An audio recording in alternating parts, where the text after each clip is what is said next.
with a dream. The year is 22 BC. Herod the Great, king of Judea, who was crowned in Rome, is keen to strengthen the commercial ties between the Roman Empire and his kingdom. In his vision, Herod imagined a deep-water harbor to shelter ships from across the empire. A harbor with a man-made breakwater, a high tower and strong fortified walls to provide a safe haven for merchant vessels.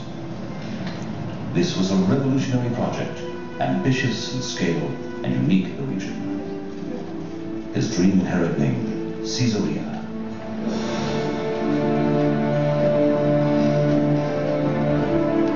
Thousands of workers toiled to make this dream a reality. Enormous wooden caissons are sunk into the sea to form the foundations of the massive breakwater.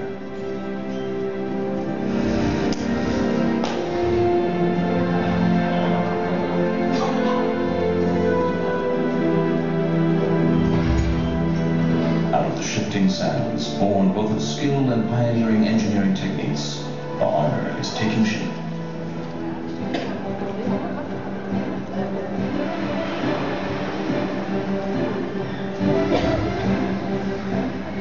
In a dozen years, Herod's dream has become real. Where once there were dunes, now stands a beautiful harbor city, thronged with people and thriving with life. Ships carrying rich cargoes arrive from all corners of the empire. The elegance of Caesarea is admired throughout the region. Merchants and workmen are everywhere. Towering above the harbor, the fire is burning bright on the Drusian Tower, bringing ships safely to port. To honor his Roman patrons, Herod builds a temple in the harbor front and dedicates it to the goddess Roma and Augustus Caesar. In return, he gains the trust of the Roman Empire, and his reign reaches as far as Syria.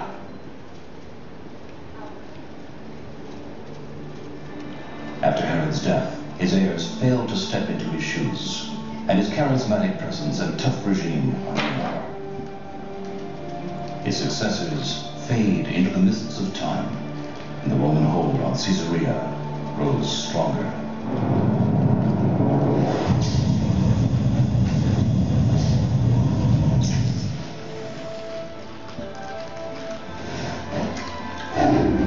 Caesarea becomes the capital of the Roman province of Palestine and headquarters of the Roman governor. The deep-water harbor is a source of income and employment to the flourishing city.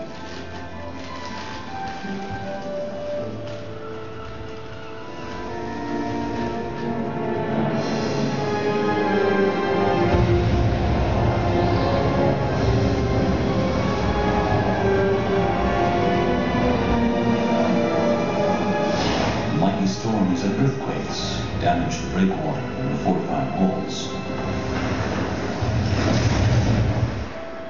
Yet the city stands and attracts Jews, Christians, and pagans alike.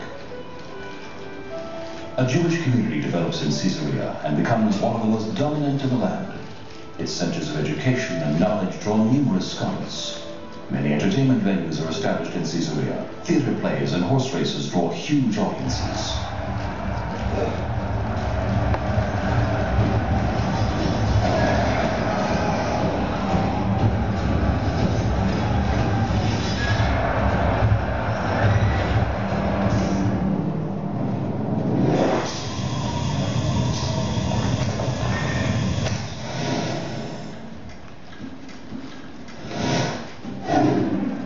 By the end of the 4th century, the Roman Empire collapses, and its place in the east is taken by the rising Byzantine Empire. This is a new era for Caesarea.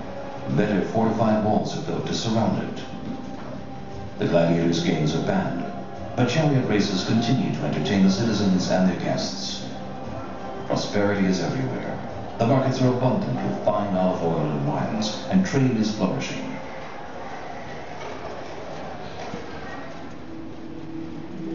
Christianity becomes the official religion of the Byzantine Empire. The temple of the goddess Roma and Augustus Caesar is torn down to build in its place an amazing octagonal church. The city's wealth is clearly evident in the richly designed and decorated church. Alas, man-made work cannot survive the forces of nature for long. Severe earthquakes continue to hit Caesarea.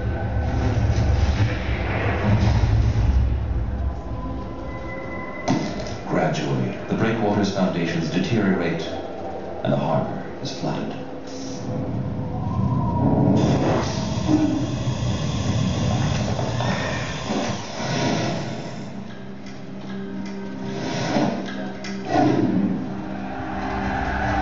In the 7th century, after many battles and a 7-month siege, Byzantine Caesarea, which was one of the most prosperous and fortified cities in the land, falls to the Muslim hands.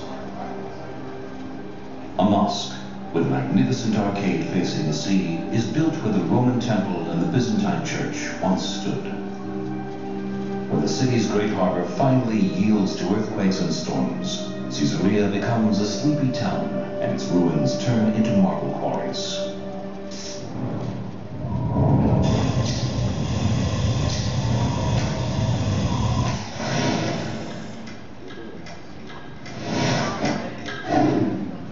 In the 12th century, once again, times of war are upon Caesarea.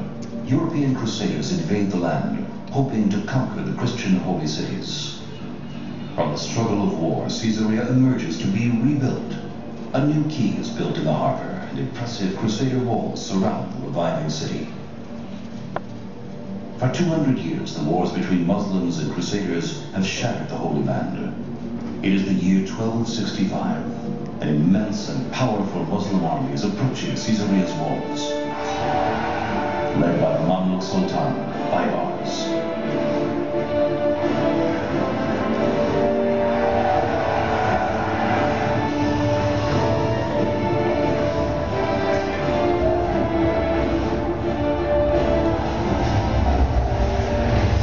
After 3 days of battle, Baybars soldiers break into the city, spreading havoc and destruction. For the first time since its foundation, Caesarea is thoroughly demolished. Sultan Baybars does not rest until he razes Caesarea, wishing to wipe it from the face of the earth. Caesarea fades slowly into the realms of dream and fantasy from which it was created.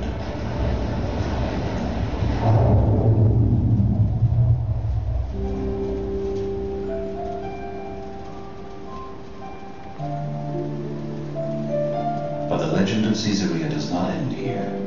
As it was created by the vision of Herod the Great, modern Caesarea has been revived by the vision of a single man, Baron Edmund Benjamin de Rothschild. The Baron purchased Caesarea's lands, aspiring to turn them into a unique place of creativity, tourism, community, recreation, and leisure. Thanks to him, Caesarea is prosperous again, and life fills the city once more.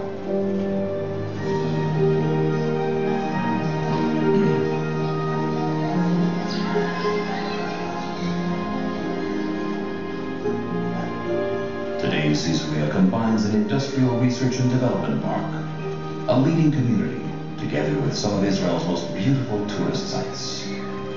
The buildings that we see here are dated from over 100 years ago and were built for Bosnian refugees.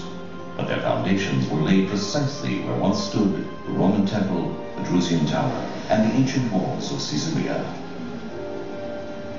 Most of Caesarea's harbor is immersed under the sea, but the theater and the hippodrome stand as they were in ancient times. And the city's glorious past is evident and complements today's development.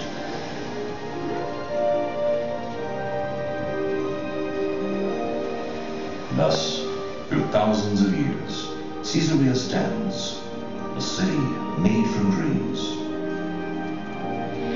A city where past, present, and future are combined together in perfect harmony.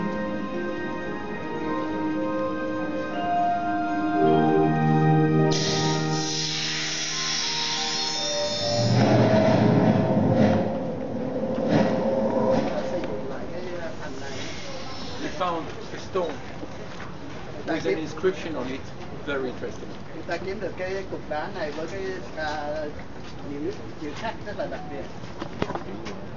The stone came from another building that was destroyed, so when they repaired that building, they used the stone of the other building.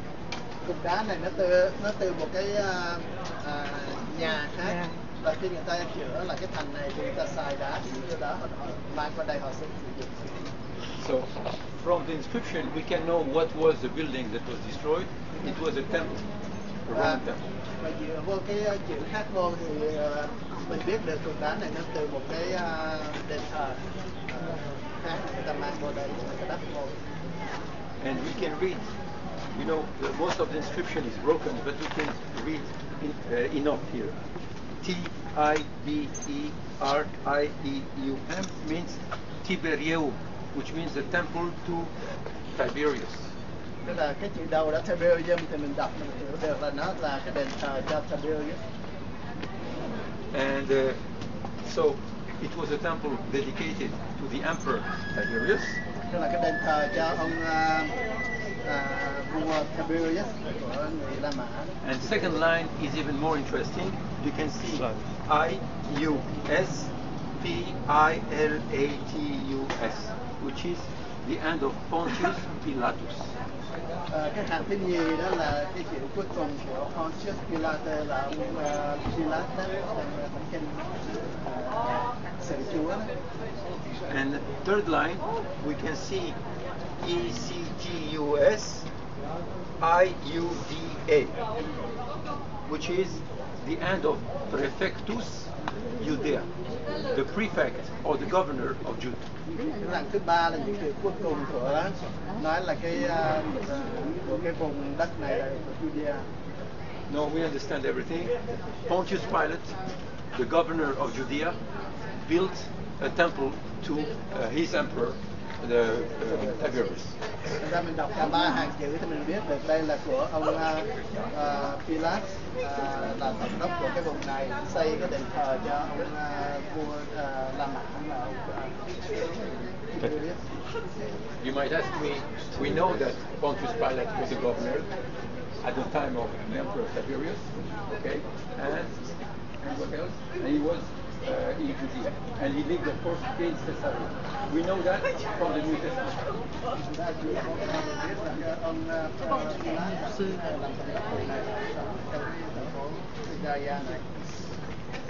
But why is it so interesting? It's because a lot of people, they say everything that is written in the Bible is stories. It's not real. It did not happen. Cái này quan trọng là vì nhiều người họ đọc Kinh Thánh họ nghĩ đó là những cái chuyện người ta tạo ra thôi. Nhưng mà đây là chứng tỏ là những người nhân vật trong Kinh Thánh đã có thật và có những cái chứng tích lịch sử chứng tỏ là có. So from time to time, it's good to find, by accident sometimes, good to find proof that what is written in the Bible is true. Amen. Lâu lâu khi mà kiếm được những cái bằng chứng là những sự kiện ở trong Kinh Thánh nó có thật thì như vậy đây là những cái điều rất là tốt. Amen. So very important stone. Yes. So important that it's not original, it's a copy. Và cục đá này nó rất là có giá trị lịch sử. Thực ra cục đá mình nhìn đây chỉ là một cái copy thôi, còn cái thật người ta cất ở đâu đó chứ còn không để mọi người. The original is in the museum, Israel Museum in Jerusalem. Cái cục đá chính ở trong bảo tàng viện ở Jerusalem. And from time to time, it is lent to other museums. It went to America and all kind of countries for a short period. Và tại đó nó được bảo tàng viện cho mượn nhau từ bảo tàng viện này với mấy cái khác.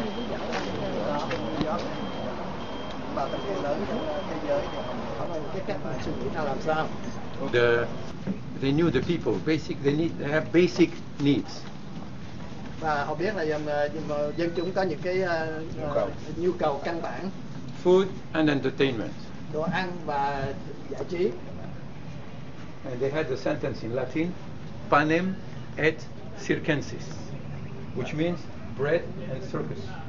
Và tiếng La Mã thì có cái chữ tức là nói là bánh mì và panem et circenses. Panem, it's pain, like in French pain, bread, and circenses is circus. Bánh và xiên. So if you give people basic food, cheap food, or free food, and free entertainment, they will keep quiet. Thật ra họ biết là khi mà cho người tất cả những dân gian mà tức là có đồ ăn rẻ và giải trí cũng là mà rẻ hay miễn phí thì là mọi người sẽ an bình, không có chống đối nhiều. That's why there was everyday theater. There was plays at the theater, and there was races at the hippodrome, and sports and fighting in the amphitheater all the time for free. The people came there and they were happy, and they did not revolt. Thực ra ngày nào cũng có những cái buổi kịch trong ở nơi đây, hay là đua ở trong cái trường đua, hoặc là những người đánh nhau ở trong cái amphitheater. Thực ra dân gian đi coi những cái chuyện này thì họ vui vẻ. Dead on it. Một ngày người Do Thái đi trên ngày Sa-bát thì cái người Do Thái họ đi đến đền thờ, thì ở ngoài thấy có cái đền thờ nhỏ với con heo chết ở trên đó. That means they could not enter the synagogue. Of course, they knew it was some Greek young people who did that as a provocation. Thật ra họ vì có con heo đó ngay ngưỡng cửa, thật ra họ không thể đi vô đền thờ để mà làm lễ được. Ra họ biết liền đây là chắc là một những đứa trẻ ví dụ của Hy Lạp làm để cho chọc giận họ. So some Jews went to teach a lesson to the young Greeks who did that. Và một số người Do Thái họ muốn trả thù những người trẻ mà Hy Lạp đã làm chuyện đó. The Greek went to see the headquarters of the Romans. Thì người Hy Lạp đi than phiền với người La Mã. Brought some money to the commander. Mang tiền để chuộc người trưởng đồn. And told him, don't you need to take your units to go and train outside of the city? Và nói cái người trưởng đồn đó là mang lính đi ra ngoài thành phố để tập dượt. So the army came out, went out, and the Greek population massacred the Jewish population. Và trong lúc người lính La Mã đi ra ngoài thành phố thì người Hy Lạp tàn sát tất cả người Do Thái ở trong thành phố này. The Jews were in Jerusalem. It was Passover. The Jews, there were many Jews there in Jerusalem. They heard the news. They attacked the Roman fortress. Và khi người Do Thái ở Jerusalem nghe tin này thì họ tấn công cái đồn người La Mã ở Jerusalem. And all the rest is a rebellion. That's how it started. Và từ đó cái chuyện nó lớn lên thành cuộc nổi loạn đầu tiên của người Do Thái chống người La Mã. And the Romans brought thousands and thousands of troops by the sea to the port here from Rome. And from here they started to crush the rebellion place after place until they took Jerusalem and destroyed the temple. Và người La Mã họ mang quân đến từ biển vô cái hải cảng này, và từ cái thành phố chiếm lại cái thành phố này, và từ thành phố này họ chiếm tất cả những thành phố khác, cho đến khi họ chiếm cả Jerusalem và họ đập cái đền thờ đó. The last Jewish fortress to fall, it was called Masada. Và cái thành cuối cùng của người Do Thái mà rơi cho vào tay người La Mã là cái thành Masada. We are going to visit it. Và mình cũng sẽ đi thăm cái thành Masada đó. So the date, the rebellion started in year 66. Và cái cuộc nổi loạn bắt đầu từ năm 66. Jerusalem fall in 70. Thành Jerusalem rơi vào năm 70. And Masada, the last one, falls in 73. Và Masada là cái thành cuối cùng rơi năm 73. Okay, that's just to help you with the date. Nói để cho mình biết cái thời điểm ra làm sao. This theater was in use at the time. It was built by Herod. Was in use through all the Roman period and the Byzantine period too. Và cái khí viện này sử dụng trong thời La Mã, thời Herod và thời La Mã, và qua cả thời Byzantine, tức là thời sau khi La Mã đã sụp đổ. Almost 700 years in use. Sử dụng hơn 700 năm. I don't know how many theaters today will last 700 years. Những cái khí viện thời buổi hôm nay chưa chắc chỉ có cái nào mà được tới 700 năm như cái khí viện này. And then there was the Arab conquest, and the city started to go down because the Arabs actually destroyed the infrastructure, especially the connection between here and Rome. Khi người Hồi giáo họ chiếm cái này thì thành phố bắt đầu suy tàn, họ cắt đứt cái nối liên lạc giữa thành phố này và nước La Mã. So you have no trade, earthquakes, tsunamis, you name it. Slowly the city goes down and is abandoned. Thành ra không có còn trao đổi hàng hóa nữa, và những cái thiên tai giống như là động đất và sóng thần cứ xảy ra hoài, cho nên thành phố càng ngày càng suy tàn và hư hỏng đi. So only after the independence of the state of Israel, 1950, Baron Edmond de Rothschild gave the land of Caesarea to the government, and they make it a national park, and they restored the theater that can be used today, as you can see. Cho đến khi mà ông Rothschild trở lui lại đây, ông cho cái đất này lại cho chính phủ của Do Thái, thì họ bắt đầu xây dựng lại thành phố ngày nay. Okay. So the building material are the local stone that is called sandstone. You put your hand on it to see how it is disintegrated. Và tất cả những cái tòa nhà này và xây bằng cái loại đá gọi là sandstone, đã rờ vô giống như vậy, nó giống như là cát. So in order to protect it, you had to put plaster on it. You can see plaster to protect it.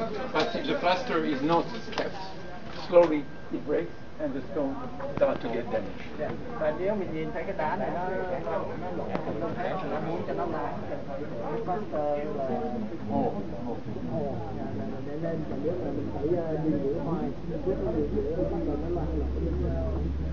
So take 5 minutes to take pictures in there and return back here, okay? Or maybe you want to add something? I want a spot so we can take a group picture together. Ở trong buổi có kia mình sẽ ngồi lại chung cho ba người.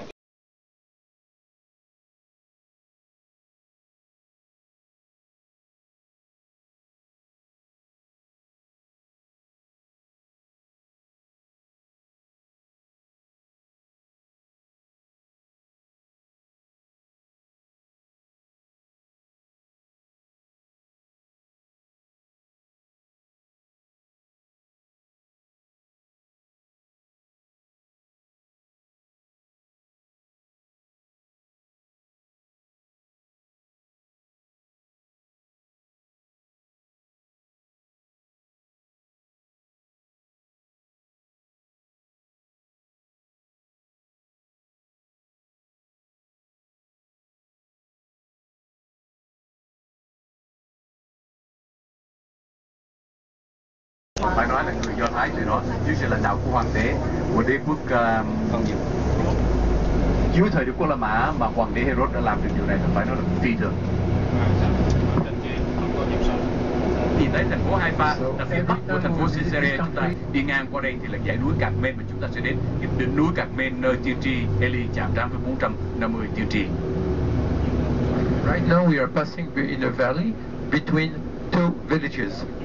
Jewish village on the hill, you saw it before, a few houses here, modern if you can see, and on the left side we have Arab town, and you recognize again Arab town with lack of green, if you want, planting of trees, and also the minarets from the mosque, and a lot of satellite dishes on the roof. Có sự phân biệt về cộng đồng Do Thái là quý vị thấy phía bên phải hầu hết là cộng đồng Do Thái thì nó xanh hơn, nhà cửa thưa thớt hơn, và cộng đồng của người Ả Rập thì thấy là nhà cửa nó sang sắc và ít có màu xanh của cây cỏ hơn. Thấy một cái đỉnh cao của cái đỉnh chuông của cái đền thờ Hồi giáo và cái nóc tròn và màu vàng đó, và nhất là satellite về mấy cái antenna để nhận truyền thanh truyền hình vân vân, thì đó là cái dấu hiệu của cộng đồng Ả Rập. The reason is of course there's a lot of Arab satellites here on the Middle East, so they can get a lot of, and of course it's in Arabic and they understand that. So, well, most of the Jews are connected to the cables. Most of the Arabs, satellites. Cables. They have cable TV. So we still have 100 or more channels, but less than with the satellites. Đối với xem truyền hình TV đó, thì cộng đồng người Do Thái thì dùng cable, tiếng Việt mình có dùng chữ gì? Dây cáp rồi phải không ạ? Còn cộng đồng của người Ả Rập thì dùng satellite trên mấy cái đĩa lớn, dĩa tròn đó. Also, you have to understand about the economics. The Jews, like the rest of the Western world, they have credit card, bank accounts. So you pay the cable company, they deduct every month's money. You don't see that. The Arabs, they don't. Everything is in cash. They buy the satellite dish, they buy the decoder, and they don't pay anything. Everything in cash, that's me. You don't have to pay for cable. Okay, so that's the difference. Đây là điều lý thú về phương diện kinh tế của thời đại. người Do Thái á, thì sống giống như người Tây phương, giống như người Canada, người Âu Châu, người Úc hay là người Mỹ đó, thì dùng credit card, thẻ tín dụng để trả tiền mỗi tháng cho mấy cái hãng cable đó. Còn người Ả Rập thì họ bỏ một khối tiền lớn hơn để mua cái đĩa để thâu hình thâu âm đó, và họ chỉ một lần trả rồi, thì họ khỏi phải trả tiền nữa, và họ trả tiền mặt không mà thôi, một lần, chứ không có dùng thẻ tín dụng giống như người Tây phương. So now we start to go into the Carmel. When you read the Bible, you get the feeling that Carmel is one mountain, but actually it's a whole range. You can see that all that is Carmel. Chúng ta đang đi vào trong cái lòng chảo của dãy núi Trường Sơn Carmel. Đọc Kinh Thánh Cựu Ước, chúng ta tưởng là chỉ một đỉnh núi, nhưng mà đỉnh núi Carmel chỗ tiên tri làm lễ, tiên tri Eli đó, thì một đỉnh núi của dãy núi Carmel dài. Cho nên là chúng ta đang đi vào vùng lịch sử của dòng Sử Thiên trên đất Thánh. Carmel rất nổi tiếng trong Cựu Ước cũng như Tân Ước.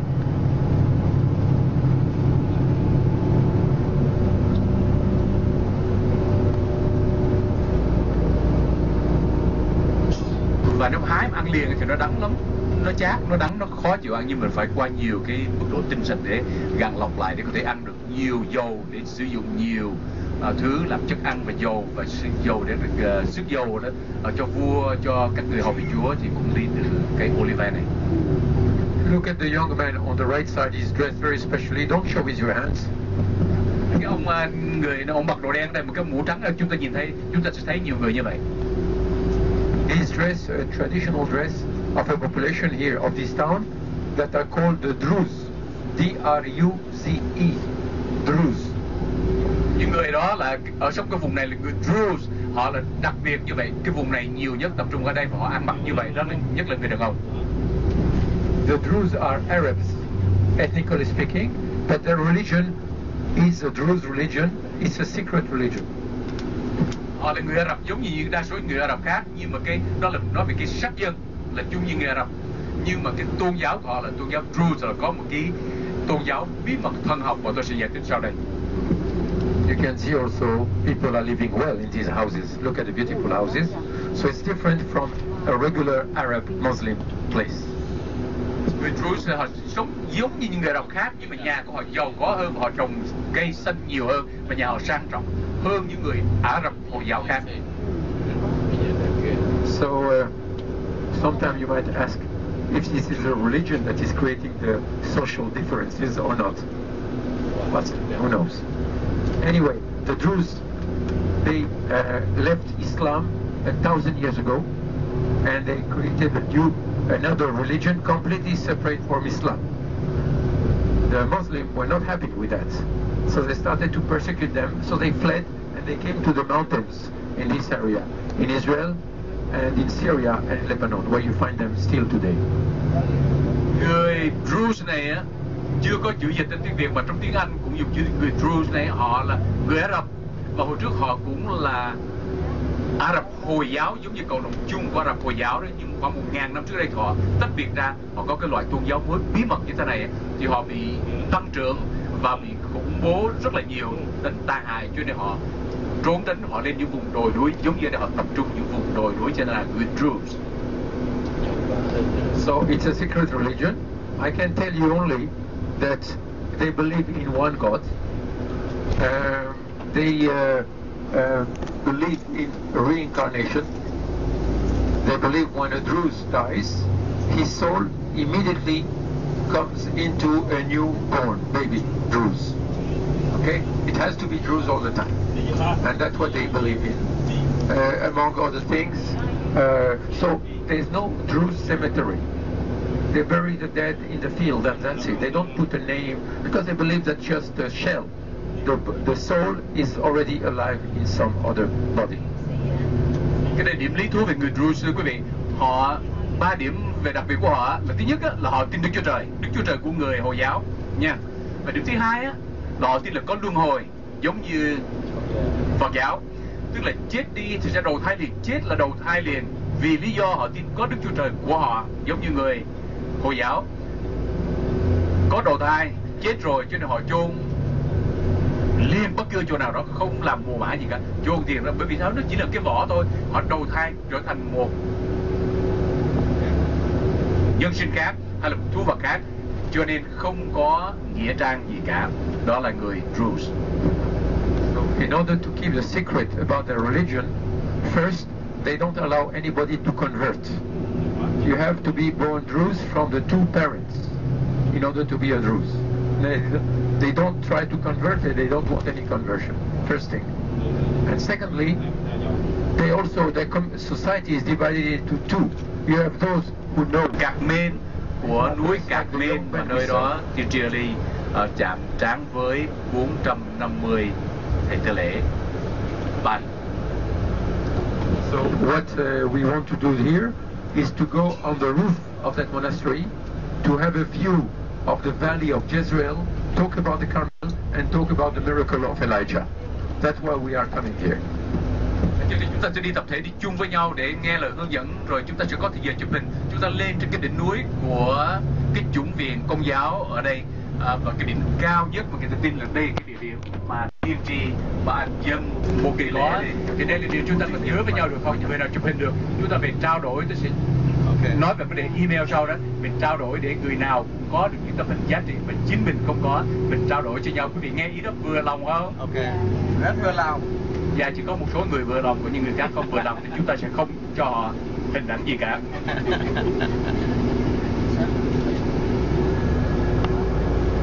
So they needed a rolling stone to open and close because it was a family tomb. Over the time they buried more people. That's why they could not seal the tomb like we do today. Today we seal the tomb, we don't reuse it.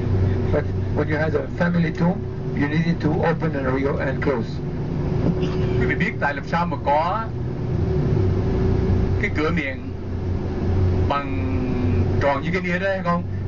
Đó là dấu hiệu của các mộ bia đá của gia đình để mở ra và đóng lại. Khi nào có người chết thì đưa vào trong đó, rồi mới chết thì để ngoài, còn mới chết lâu rồi mình đã thành trở xương rồi thì dồn chung lại một chỗ, và để như vậy là của gia đình xác đem về để đó.